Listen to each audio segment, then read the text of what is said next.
everybody, and welcome to another episode of Horror Movie Night. And this week, we're talking about a film that could not wait to sexualize a teenager as if it was an adaptation of Lolita, The Crush. That did come up in the Lolita, the 97 one, came up as a suggested viewing immediately after this on Tubi, which I imagine if we all watched it on Tubi. I watched it on Prime. Oh, so watched it on I Prime. avoided the commercials. No, I gotta support my boys over at Tubi, my boys and gals over at Tubi. Matt, I know you were loving that intro montage of music. Dude, That I was literally your wrote, world this right is there. the most mid-90s opening credits I could possibly imagine. All the way down to production designer being Michael Bolton. Michael Bolton, I did catch that. Man, talk about seeing a bunch of names I didn't anticipate seeing. Like, the only thing I knew when I hit play on this movie was Alicia Silverstone, because that was the box art that I remember seeing. Then all of a sudden it's like, I'm like, is that fucking the Dread Pirate Roberts driving that car there? And then I see Kirkwood Smith's name pop up, and I'm like, Red from that 70s show? And then I see Amber Benson. I'm like, fucking Tara from Buffy is in this movie? That was the surprise for me. That was a fun surprise, yeah. I was like, what is happening? But I would love to sometimes I think it'd be fun to just re-edit 90s opening credit sequences with the song that you assume they probably want it there but couldn't afford.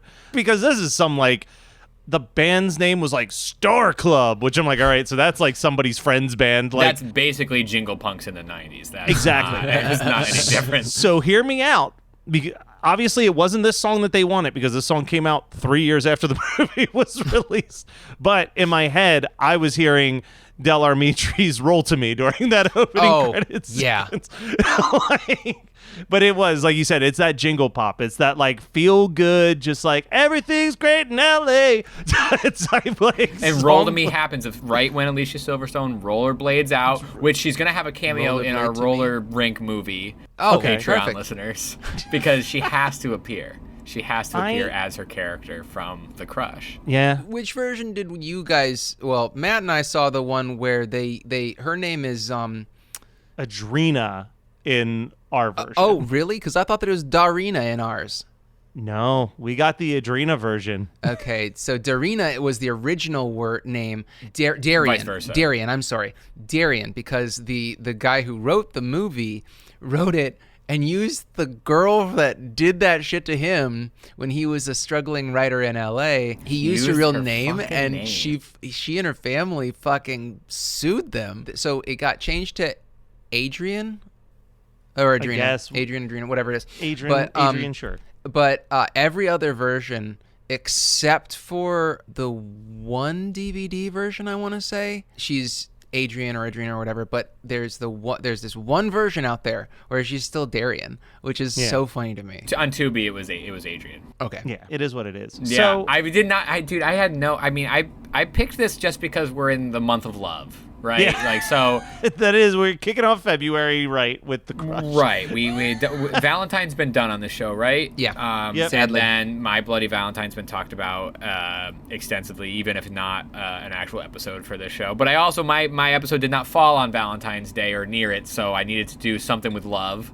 And I don't know what I knew that Scream Factory put out The Crush a while ago, and Alicia Silverstone was in it. And I mean, I really went in blind. You know, I keep saying that I'll do a little bit more research before I pick a movie. I didn't think this one was uncalled for by any means, but I definitely didn't do any more. I definitely didn't follow my word and do any more research before I picked this movie.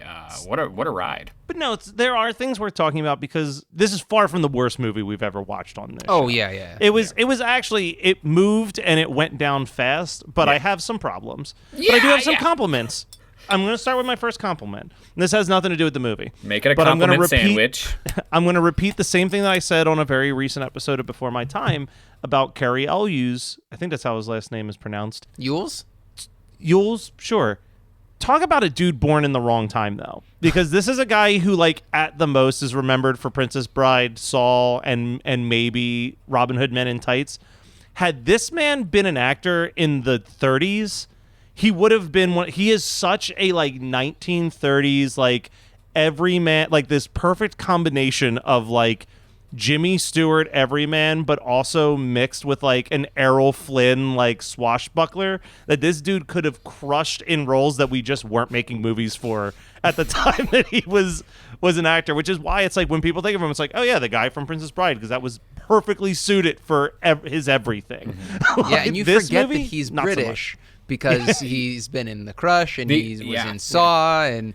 The only time I knew he was British in this movie was when he was talking about his car. It was, when he revealed the new paint job plus cocksucker on his car. Yeah. Was the only time I heard the British accent come out. Every other time, I and it made me look him up again, because to be like, is he British, or was this just like a weird? Yeah, he did it well. He covered it well. Yeah. Is that his butt, or is that a stunt butt? So we got to talk about the butt. Stunt butt. Well, there's one that I know was not Alicia Silverstone's butt, but is that Carrie Yule's butt? Who knows? Here's my question: if it was a fine butt, it was very well toned, it was great, but the wax job was solid. He's got a 14-year-old girl in his house.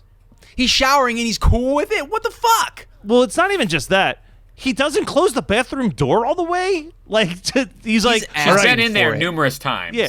And also, this is like a giant breaking suspension of disbelief. That man is bare ass naked, and in under a minute in a tiny bathroom comes out fully dressed like he's shaved. Fucking Superman changing in a fucking phone booth. I couldn't believe it. I'm like, what the fuck why is he not?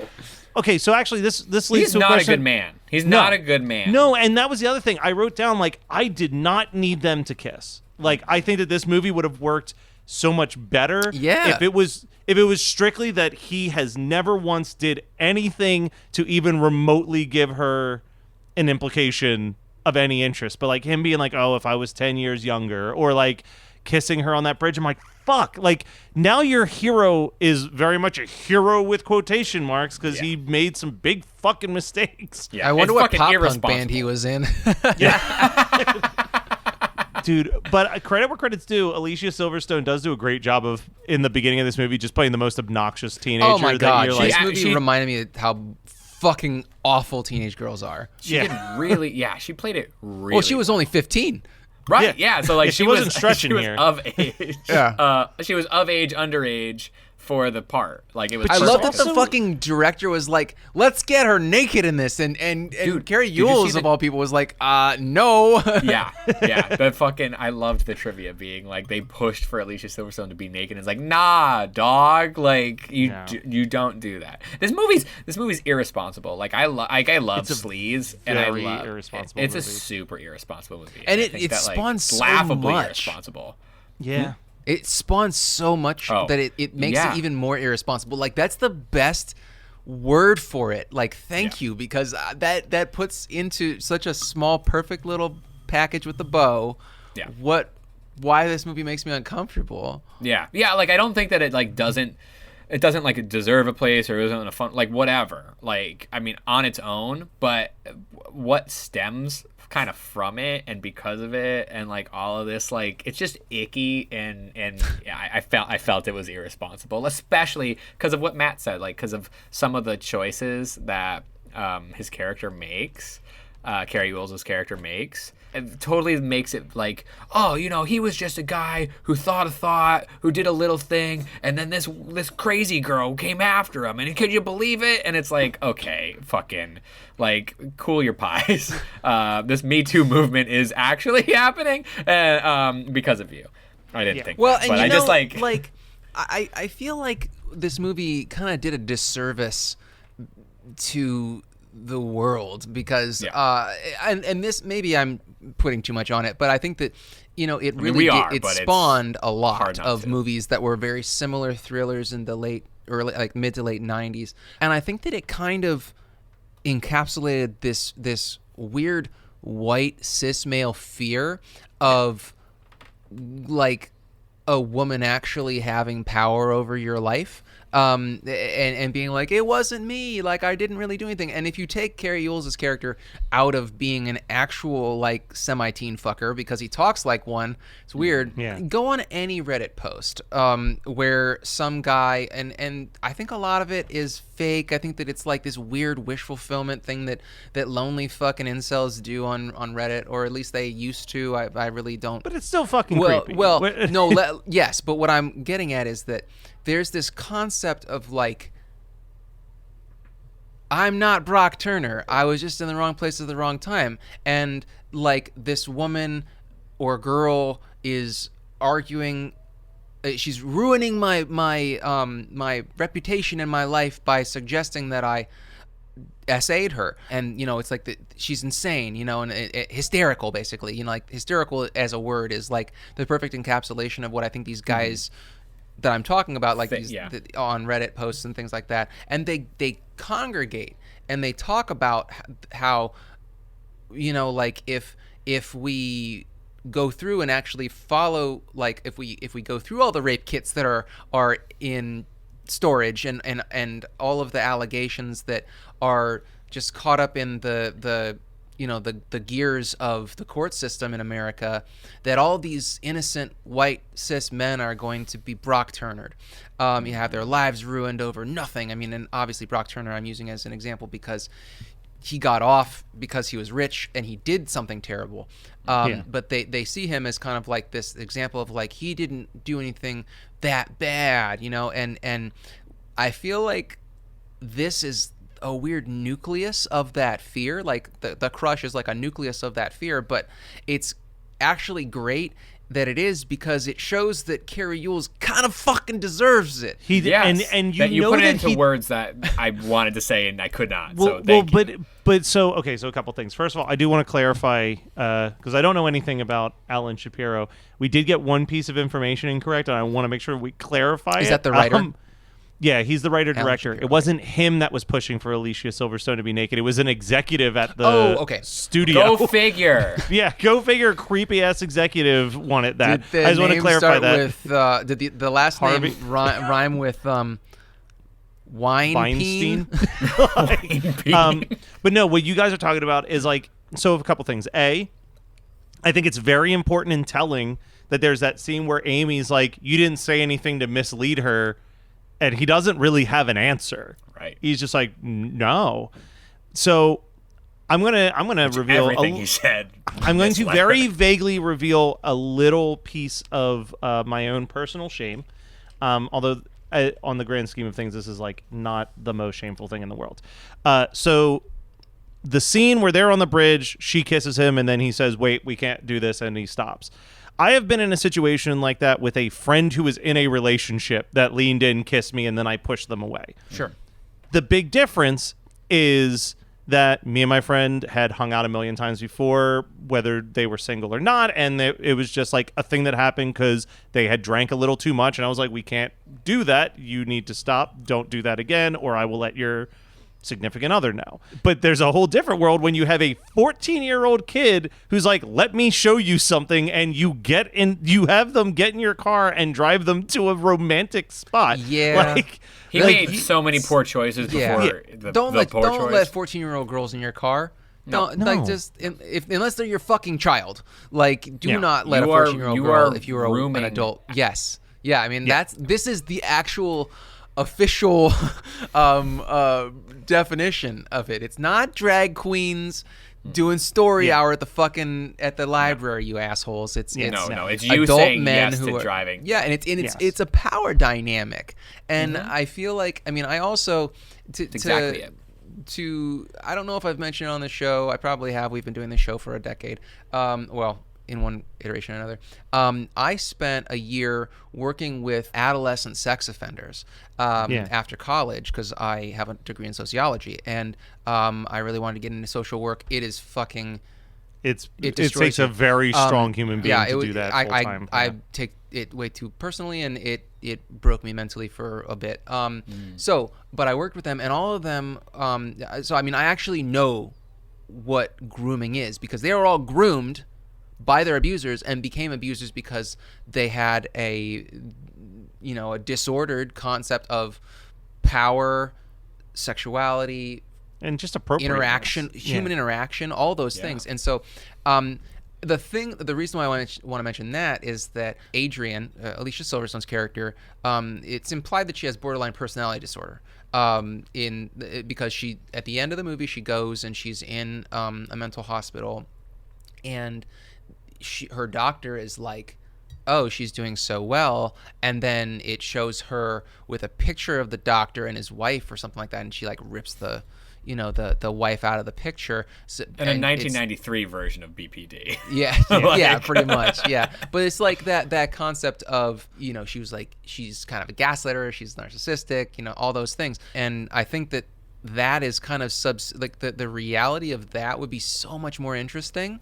Instead of making her the bad guy in this, kind of like talking more about, yes, those are bad things that she was doing, but no doubt, it would be a much more interesting conversation if it was like she didn't know that she was hurting people and then maybe like fighting against it. It would be like such a much more interesting movie. Yeah. I would love to see a version of this movie where, well, I wouldn't love to see any version of this movie, to be honest, but with like the beats that you're taking about, if it was handled in a more like honest way, they make this subtle reference to this camp counselor that she was previously obsessed with and then murdered. But it's like, if you later found out that camp counselor had done things to her that led to her having this distorted view, or something that gave more of an origin story than just bitches be crazy, that would be fantastic, because that's kind of the whole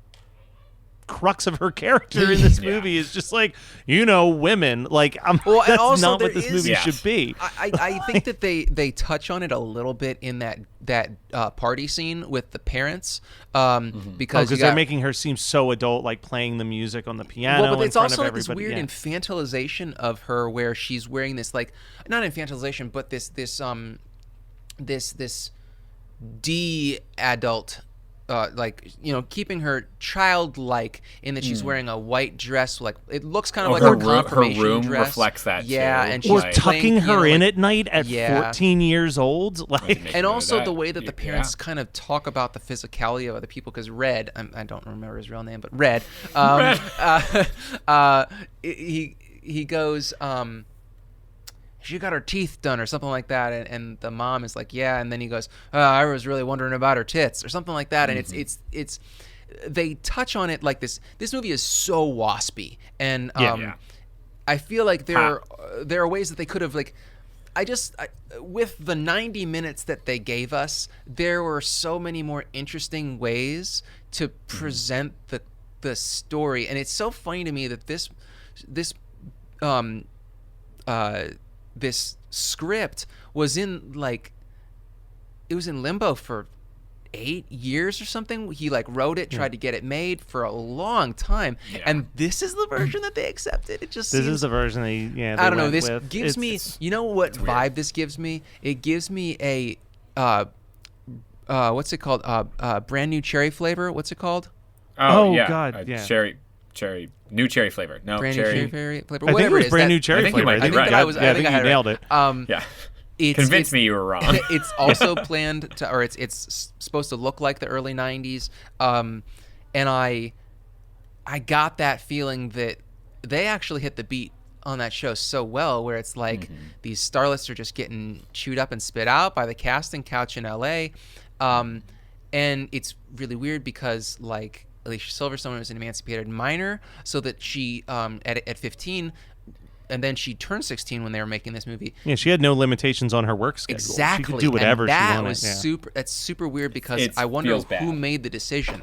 Was that her? Was she kind of like pushed into it by we don't know. We can just conjecture, but I just find like this movie to be the conversation around its creation and its missteps are way more interesting than what happens on the screen, because it kind of shows where the white male exec mindset was in 92 when they greenlit this movie.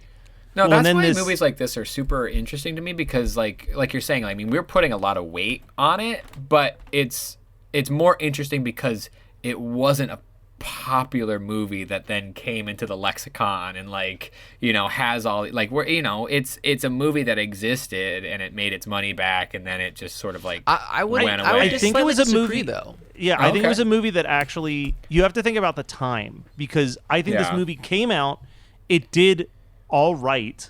I think by it did all more standards. than all right from what I read. It doubled its budget. Yeah. It was a $6 million budget. It made $13 million.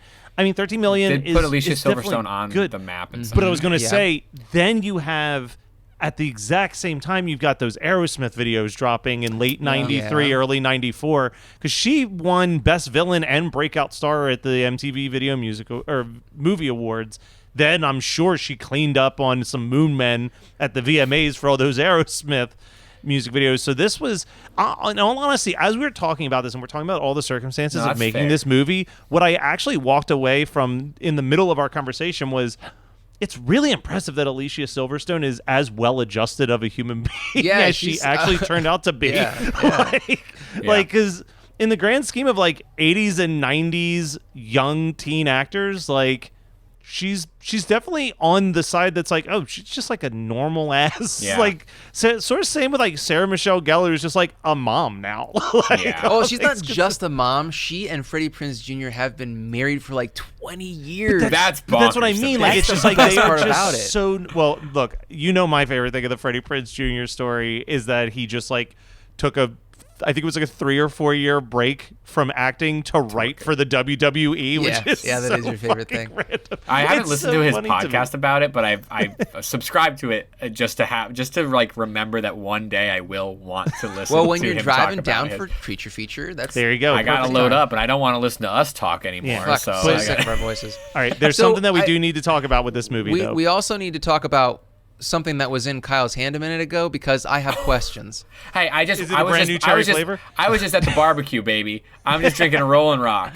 Okay? Dude, the fact that someone that in my sphere, my friend group in 2023, if you would have told me when I woke up this morning that I'd watch you drink a fucking Rolling Rock, I would have expected any other shitty beer. Can I tell you? I shouldn't say it was difficult. Please tell me.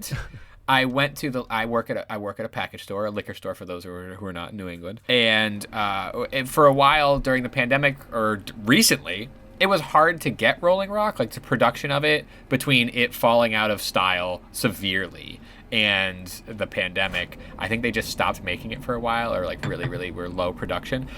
I couldn't get it at my own store. I had to go to literally another store, and all they had was one 12-pack left. So now I have 11 more to drink. You have 11 more Rolling Rocks. Look, I'm willing to bet you can get rid of those bad boys, a Creature Feature that.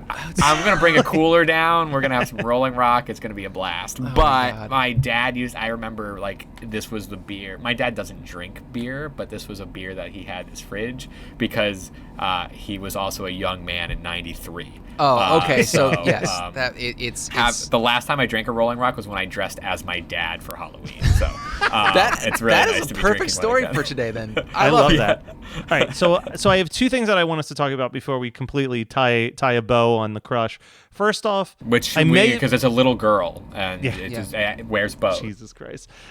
First off, I think I may have even said this when we did the Bad Dreams episode, but Jennifer Rubin has got to be one of the most underappreciated, attractive women of the late 80s, early 90s. I wanted so much more of her in this movie. I was she's quirky, she's cute. She actually is, in my opinion, the best character in the movie. She has the best moral ground. Well, she's the only one who's blameless, in my opinion. Yeah. Everybody else is pretty shitty. Everybody else. I mean, Cheyenne is okay, but Cheyenne's doing the best that a 14-year-old can possibly do with the situation she's in. But then we got to talk about. So this movie was just kind of there. It was on my screen. For the most part, I felt ick, and then other times I was just this is kind of dull. Then we get to the last 10 minutes, and we've got this fucking carousel in the attic set piece, and let me clarify that Matt Kelly in no way condones or supports violence against women. But when Alicia Silverstone gets punched in the face and goes fucking flying, I was like, this whole movie's worth it. That is the most ridiculous decision this movie could have possibly chosen. The thing was, it was like a Looney Tunes cartoon. I didn't know what the hell was happening. And you know, she got punched by One Punch Man. I felt that like certain people watching this might have been like, yes, she finally got punched. She had it coming. I was just more under the impression of like, I cannot believe they punched her off this carousel. Good for them. I love that for them. Like it literally is like a kung fu movie. She went flying. Oh my God, that killed me. And also, I have a lot of questions about the hospital that she's at, because there is no way any of those hospitals would have actually mailed the letters on her behalf. Like when he's got that scene where he's got like 50 letters, I'm like, no, never in a million fucking years. Do you like to laugh, geek out on music, and learn all about that band or artist who had that one song back in the day, but then seemed to fall off the face of the earth? If so, you need to subscribe to One Hit Thunder. Together with an array of interesting and hilarious guests, we do a weekly dive into one-hit wonders like Eiffel 65's Blue, Krayshawn's Gucci Gucci, EMF's Unbelievable, Delamitri's Roll to Me, Los Del Rio's Macarena, Musical Youth's Pass the Dutchie, and even Patrick Swayze's She's Like the Wind. So are you subscribed to One Hit Thunder or what? As Desiree would say, you gotta be. And as K7 would encourage, you gotta come, baby, come and join in on the fun of the One Hit Thunder podcast. But all right, well, according to Scott, we're going to keep rolling into 1993 next week. But before we do that, Kyle, do you have a double feature that you would want to watch with the crush? I do. I'm going to pick a movie that happened 9 years earlier. It is a movie that also just has like, I don't want to say it's as sleazy, but it sort of has this like semi all-American drama that like people have to figure. It's Scream for Help by Michael Winner, who was and wrote and written by Tom Holland. It's a movie that I'd love to watch for this show if we haven't already. Yeah, we haven't. I got the Blu-ray from Scream Factory when it came out. I mean, it's similar vibes. I would say it's more thriller than horror, but I think it also works with what we talk about here, and that would be my pairing for this one. All right, how about you, Scott? Well, I thought that I was going to be so clever by mentioning Bad Dreams as my double feature, and you got to it in your last 5 minutes before we got to our double feature section. So I don't know if we can still but I just want to see more Jennifer Rubin. She's a delight. Bad Dreams is just so silly, and I've only seen it once for the show. Yeah. But I mean, if it really came down to it and I wasn't able to do that, I have a backup that I would like to mention after Matt, you do your double feature. So I picked a movie that I don't remember what year this movie came out, but it had to have been in the ballpark same time. I want to say this was either the same year or maybe a year or two after the fact. And what I wanted to focus on was throughout this movie, all these terrible things are happening to the main character. And when he tries to explain that it's Alicia Silverstone's character doing it, they're like, she's just a kid. She couldn't possibly do that. So I'm going with the Elijah Wood, Macaulay Culkin film, The Good Son, which is another like kind of mid-90s thriller where it's like, how could this cute, precocious kid possibly do this? So that was what was running through my head while watching this. I'm trying really hard to not do the same like 8 movies that I Yeah. Well, and I was gonna say, if Bad Dreams is a no-go, I can get an equal amount of ick from another Kyle pick. Did not mean to rhyme, but it came out that way. Do it. Anytime, maybe. Butcher Baker, Nightmare Maker gave me a very similar ick to the crush. So thanks for that, Kyle. I appreciate you doing that to me. You know what you could throw out too, just because, and this also falls in line with like useless IMDb trivia that could exist, but I don't know if it does because I didn't look at the IMDb trivia. So Jennifer Rubin in this movie gets killed by wasps. She later on, or beforehand, I don't remember, goes on to be in the remake of The Wasp Woman. Dude, that's on my list! Yeah, the remake. You've been wanting to do the 95 Wasp Woman, that's right. Good. This is just the origin story to that one. Dude, Yeah, that should have this been is- your pick for next Guys. week. We should have just literally treated this like a prequel. All right, Kyle. We're never in did you cahoots like that. But we need watch, to be. read, listen to anything that you want to promote? Yeah. So, Carly and I just got a new TV. I got a new TV for Christmas. I didn't even realize that like the TV I was using like was barely HD. Do you know what I mean? It was like preliminary HD.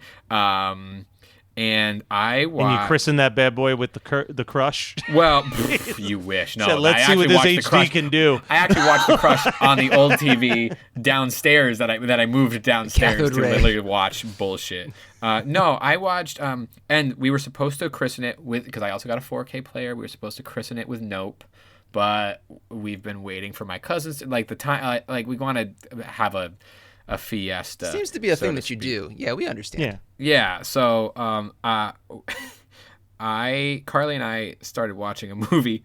We're only 45 minutes in, but we started watching Shark Lake with Dolph Lundgren from 2015. And right now, I don't know. I mean, there is a shark. Shark Lake, Nope. I mean, equal level, I guess, to start off that 4K experience. Yeah, I mean, like, we've been watching other stuff too, but as far as like sitting down and watching a movie, oh no, I take it back. No, we watched the Master first. Okay. We did, but it was a DVD of the Master. It didn't feel like it didn't do anything. It didn't feel now. quite like Shark Lake. Yeah, it brought didn't feel to like the- Shark to the experience. Lake, which is, if I can just interest anybody in bad Dolph Lundgren movies, bad shark movies, movies that promote a shark that 45 minutes in are barely shark related. It takes place at Lake Tahoe. There's a lot of great stock footage in there. You're acting like you have to twist my arm when I know for a fact I sent you guys a 10-second clip of me watching Steven Seagal's Hard to Kill on Friday. Yeah. So we're all on the same page. Scott especially. Scott loves this stuff. Shark Lake. I'm not done with it, but man, am I enjoying it. Yeah, you're milking it. I'm How about- truly milking it. How about you, Scott? What have you been savoring, watching, We wanting to have talk been about? savoring this. The Willow TV series It's is fun. so fun. Oh my god, it is so goofy. Literally just finished it 10 minutes ago before coming up here. Okay. I mean, it's so I watched what I like to call Stupid Witcher, which was Witcher Blood Origin. Thank goodness it was only 4 episodes long because it looked good, but it was the dumbest fucking storyline. And I just feel like what they did with Willow is so great because they basically were like, let's just make a comedy with swords and magic and put a little bit of Willow in it, and I also love that Warwick Davis is in it and he's so fun. And then his daughter plays his daughter, like his real life daughter plays Mims. And she's just such a sweetheart, and it is just really, really fun. And it looks good, like Willow I don't think reminds it's me cheap. of the Willow series almost feels more like it's obviously very much a sequel to the first Willow, like the Willow movie, but in a lot of ways it kind of reminded me it almost felt like a sequel to Krull. Had a lot of that energy, lighter energy. Yeah, like the stakes just seem like palpable. It's a good time. And I really just enjoyed how it did not take itself seriously at all, but it also still has love for the source material. So I highly recommend to anybody. I also love the choice that every closing credit song is like wildly not accurate to the time period. Like that the whole Black Hole Sun cover it's great. is really good. Yeah. And I don't even like that song. So I've got 2 things that I'm going to mention. One's a book. One is a documentary that at the time that we're recording literally dropped yesterday. Did you crush but it I'd been the day of? it was just a 90-minute doc. I watched it the day it came out because I was kind of looking forward to it because it's very rare. We're in this time where we get a lot of true crime documentaries, and most of it is either before my time or like stuff that I didn't know about. But Netflix dropped a true crime doc about something that I was following very closely as it was happening because I was a child of the internet, which was the documentary The Hatchet-Wielding Hitchhiker, which is the story of Kai, the guy who went viral for his like interview when, for those of you who don't remember, there was an incident where a man in a very racist, bigot way smashed into a black construction worker and was trying to kill him with his car. And there was a hitchhiker in the car. And when a woman went to try to help the people in the car, this psychopath tried to choke her. So the guy in the passenger seat had a hatchet with him because he was a hitchhiker and he needed it for protection. And he hit the guy 3 times and stopped him, like incapacitated the guy. And when he got interviewed, he was just like this surfer, stony dude with curly hair. And like he would say all these weird things and people just became in love with him. He was like the equivalency of like the double rainbow guy mixed with like the, lock your window, hide your kids, hide your wife. Like it was that perfect intersect of the two. And then 3 months later, he actually murdered somebody. Oh. And it was like, and it tells the story of how this guy went from like national sensation to like won it for legitimate, like out of nowhere murder. And it tells it in a really interesting way. It's kind of, again, one of those stories where like, man, if people had said something like the producers of Keeping Up with the Kardashians wanted to make a full reality show about him and then met with him and was like, this dude's fucking unhinged. There's absolutely no way that we can do this. But it's like you sit there and you're like, then why didn't you say something? I don't know. So it hits a lot of that. If you're into true crime, I think it's very well done. Netflix is pretty good at keeping things very like down the middle. They don't draw any lines. They let you as the viewer kind of piece it together. And then my favorite writer, Chuck Klosterman, last year put out a book called The 90s. So my favorite writer put out a book about my favorite decade. Yep. And Chuck Klosterman's not really a narrative writer. He's put out maybe 2 fictional books. He's mostly essays. Mm-hmm. His most famous book was Sex, Drugs, and Cocoa Puffs, which was just a collection of essays about pop culture. The 90s is literally just, it's that. It's a series of essays trying to explain the decade. And as someone who loves the 90s, he does a great job of really explaining why that decade is so uniquely different than almost any other. And in doing so, he talks about a lot of stuff that I've said. Like, it's very rare that you find a decade where the most critically acclaimed stuff was also the most commercially successful stuff. Like the idea that like Pulp Fiction would be this massive critically beloved movie that won the Best Picture award, but was also like one of the most seen movies in theaters simultaneously and like had a culture around it. And like that Clerks could pop off and that like grunge could pop off. Like it was this very weird time where that Venn diagram almost became the circle. This became a circle, and it's analyzing like what made us so jaded. And it does a really good job of trying to pinpoint that he's an interesting writer. It's an interesting book. If any of what I just said sounds interesting, read it. I was in Asbury Park, New Jersey, and any second that I had free, I had the book in my backpack, and I would just like find a quiet place to sit down and keep reading it because I was like, I'm just so invested in it. That's just such a nice thing to have anyway. Like no matter the book or the content, like just having something that you're like, yes, let me fucking read this. I love that. Yeah. So it was that was a big one for me. So if you love the 90s, I bet you loved The Crush from 1993. So stay tuned as our journey into the early to mid 90s continues next week. And until then, we'll just be hanging out here at Horror Movie Night.